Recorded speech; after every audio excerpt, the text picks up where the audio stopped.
I grew up with my single mom and my brother in Nashville, Tennessee. And we grew up with a really safe, loving, and meaningful childhood. But when I look back, I know that we were actually probably living below the poverty level. I do have fond memories of a church family that invited us over to their home on Christmas Eve.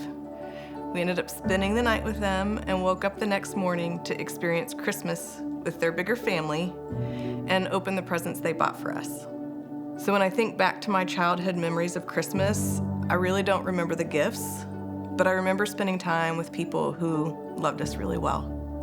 We were blessed to have a loving and sacrificial mom who loved the Lord with all her heart.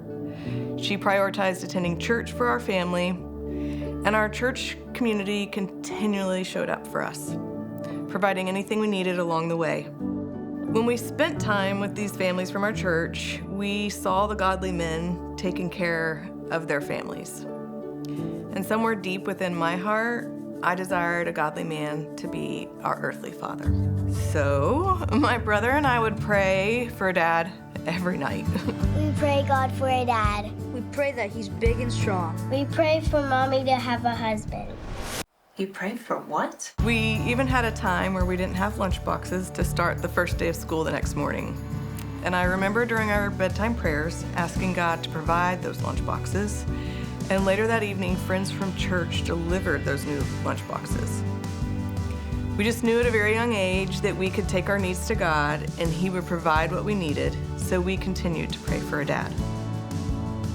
We spent a lot of time with families in our church community during this season in our lives. My brother and I loved playing with those friends. We'd climb trees, we'd run around their yards, and sometimes get into trouble. Our church family was our family, and they loved us really well.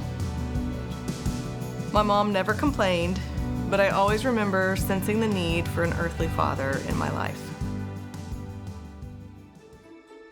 My mom dated here and there, but she wasn't really looking.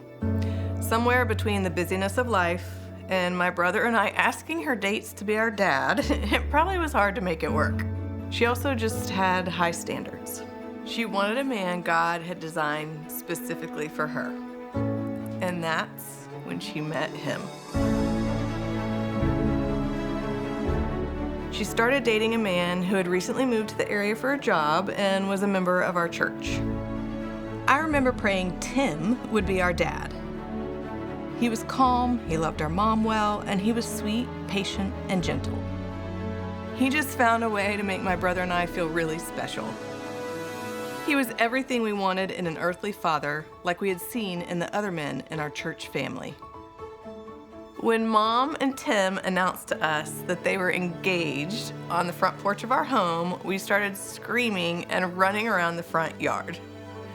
We knocked on the doors of our neighbors and brought them outside. Our God had delivered us our dad, and we wanted everybody to know. My mom calls him her Jesus in blue jeans because he's protective, encouraging, and sensitive, but he's also really strong. He lives his life as a reflection of who Jesus is, but he doesn't wear a robe and flip-flops. I remember that first Christmas with my dad. We went to our new grandparents' house. We had a silly tradition of drinking tangerine juice on the landing of the steps and waiting to be told it was time to come around the corner into the family room to see our gifts. I've never liked tangerine juice. I do not like the pulp, but it was fun to have new family traditions.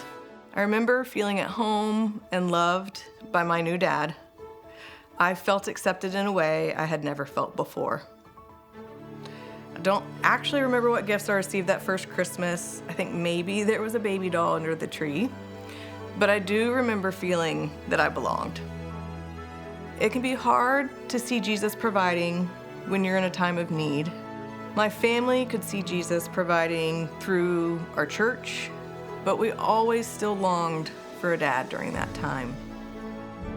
I can see now that while we always wanted a dad, that our unmet expectations weren't being ignored. They weren't even unmet. They were just in the midst of being met. To have our prayers answered for my dad has been huge. To see why my mom prioritized church And to continually see the church deliver for us has really formed my heart for being a part of a church community. Since God gave us this incredible gift, my dad has always been there for me.